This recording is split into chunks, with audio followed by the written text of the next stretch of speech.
Hello there, BookTube. My name is Daniel. Welcome back to my channel, Guilty Feet. All I need is your love tonight. I've got no rhythm.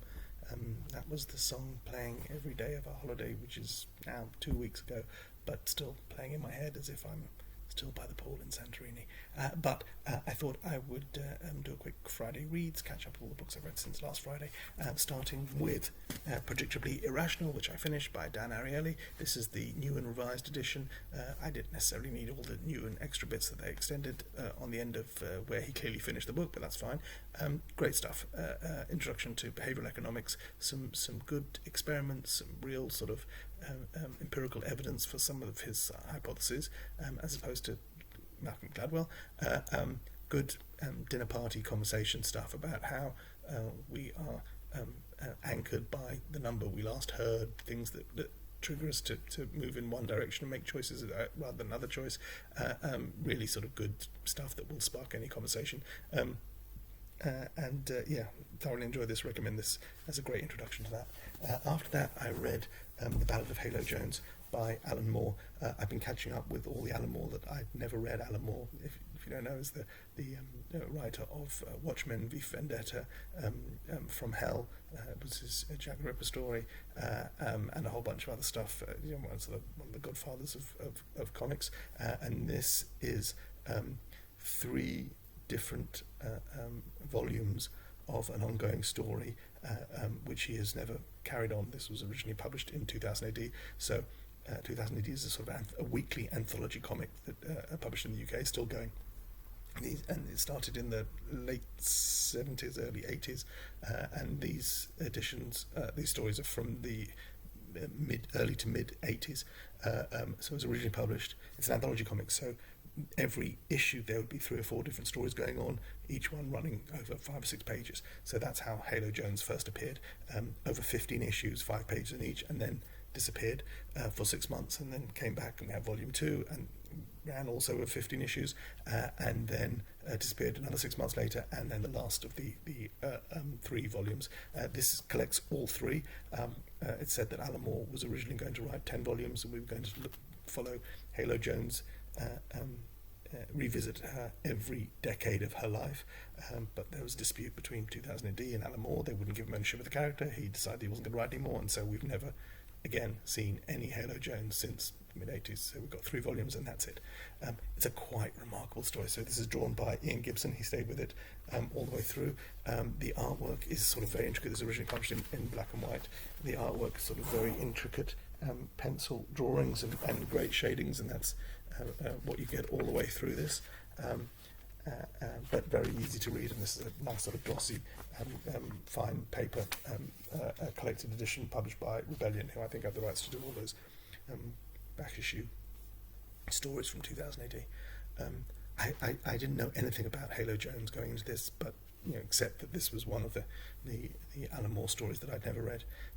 It's fantastic. Just very hard to describe. The first of the 3 volumes, we meet Halo.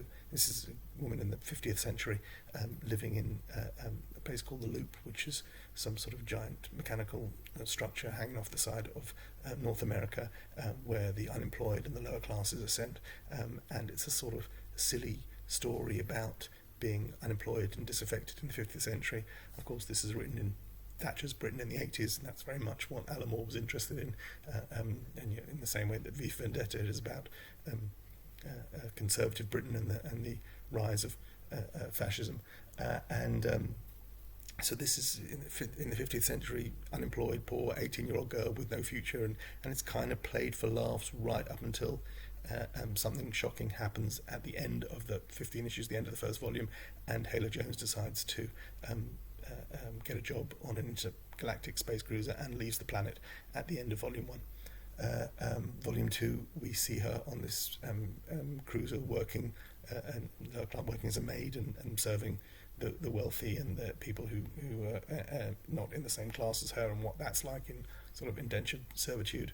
And that runs another 15 issues, and it's rather more melancholy and philosophical than the first sort of comedic volume.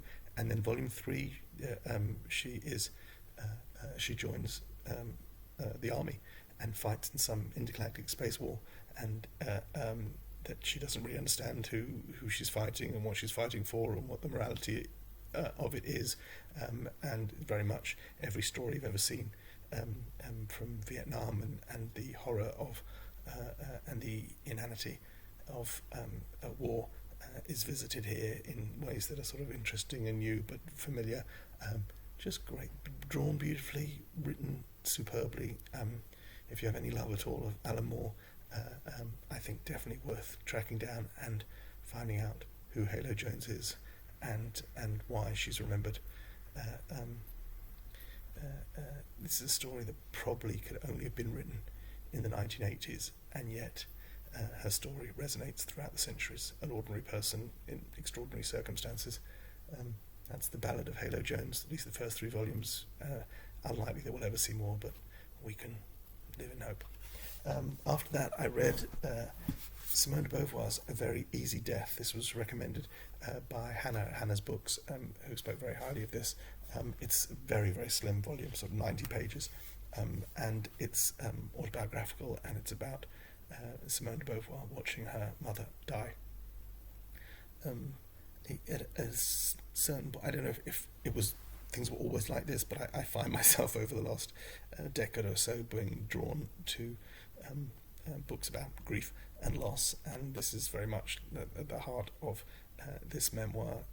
At the start, her mother is taken to hospital, and it's clear that she may not get out of hospital again, and Simone and her sister are visiting, and she remembers her mother at an earlier age, and there's discussions with the doctors. Some of it's very mundane in the discussion with the doctors, the fears, the discussion whether she will want to confess to a priest, or whether they'll do an operation or not. It's on the one hand sort of terribly ordinary, and yet therefore achieves some kind of universality, because it is such an ordinary, clear, uninflected look at the tragedy as it encroaches, and then this sort of pathetic anticlimax of losing a parent. I found this tremendously. The writing is exquisite. The telling is beautiful, just as the story itself is so ordinary, and I found that. And, the fun part of when Jean-Paul Sartre has to drive her to hospital, that's kind of a cute thing to have in the middle of it. But really, I haven't read any Simone de Beauvoir. Based on this, I would be interested in picking up. I think there's 3 or 4 volumes of her autobiography. But I excuse my ignorance of her and her importance as a feminist and as a writer in her time. But this was, as my first introduction to Simone de Beauvoir, was just absolutely tremendous. A sort of short, powerful story of the preparations for and the arrival of grief. A Very Easy Death. This is me just interrupting me. I don't always do this, but there's something I particularly wanted to add to the Simone de Beauvoir bit. Was translated by Patrick O'Brien of the Master Commander books. I think he translated a lot of de Beauvoir up until he became a successful novelist in his own right. I've never read any Patrick O'Brien. I know there's some big Patrick O'Brien, particularly fans of that Master and Commander series, but I thought that was an interesting point, so I just thought I'd slip it in here. Sorry, back to me. And that's all I finished, and now I've started Clara and the Sun by Kazuo Ishiguro. So I after years of sort of tracking and chasing the Booker Prize, I seem now to sort of have less interest in it than in previous years. So this is just announced on the long list, but I had it already. I was always going to read it. It's the only book on the long list at the moment that I'm planning to read. I'm just not buying new books, so because I bought so many. But I just started this, and already I'm loving it. I think at the end it'll be worth doing comparison between this and Ian McEwan's last book, Machines Like Me, which nobody seems to talk about very much on BookTube. Came out a couple of years ago, and I don't see people discussing it, but clearly these two books are in common. Even from the beginning, these books are in conversation with each other. That also featured an artificial friend, a sort of artificial intelligence, in a sort of lifelike figure, and the interaction with it, and the question about what our humanity is. I thought while I've got Ishiguro here, I would just sort of look at my history with Ishiguro. I don't have the first Ishiguro book I read was Remains the Day, when it won the Booker Prize back in whenever that was, in the late 90s, no, early 90s. I was a student, so we're talking 92, 93, and Remains the Day remains one of my all-time favourite novel experiences. I had no idea. It's a slim volume, very accessible. If you haven't read The Remains the Day, it's really one of the great books of the last 50 years. After I read The Remains the Day, which has famously has a sort of unreliable narrator at the heart of it, I went back and read one of his earlier books, Answers to the Floating World, which is set in Japan. And to me, I remember at least the time, again, another slim work, so I bought this in February 91, so it means The Remains the Day I must have read the year before, because I definitely read that first. And this is a slim book, under 206 pages, and it felt very much like The Remains the Day again, but instead of set during World War II in the UK, it's set in an earlier time in Japan. Also post-World War II, so looking back to before the war. I think there's a lot of similarities between The Remains the Day and An Art of the Floating World, in a way which I found kind of cheeky at the time, and I never went back and read his other pre-Remains the Day novel, which is A Pale View of the Hills. So that's the only Ishiguro I haven't read. So that was the second one I had. After that, we've got The Unconsoled. This sort of, that's all me. I had bought this new. This is a beautiful Faber and Faber edition. I bought this in Israel. So this is kind of, it's not, I don't think it's a full book. It's like a shorter than the normal size paperback. This is like a normal Faber UK paperback, and this I think might be an international edition, because I remember buying this here.